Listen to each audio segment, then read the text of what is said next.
தற்போது அமலுக்கு வந்திருப்பது ஜிஎஸ்டியே கிடையாது என முன்னாள் மத்திய அமைச்சரும் காங்கிரஸ் கட்சியின் மூத்த தலைவருமான ப. சிதம்பரம் தெரிவித்துள்ளார்.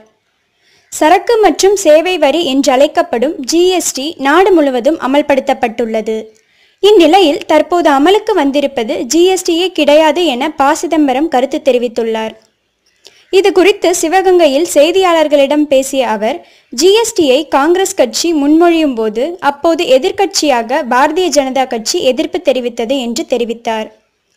மேலும் அவர்கள் தற்போது அமலாக்கப்பட்டுள்ள ஜிஎஸ்டியால் பணவீக்கம் அதிகரிக்கும் என்றும் இதன் பாதிப்புகள் போக போகத்தான் தெரியும் என்றார். 40 முதல் 50% பொருட்கள் ஜிஎஸ்டியின் கீழ் வரவில்லை என்று குற்றம் சாட்டியுள்ளார்.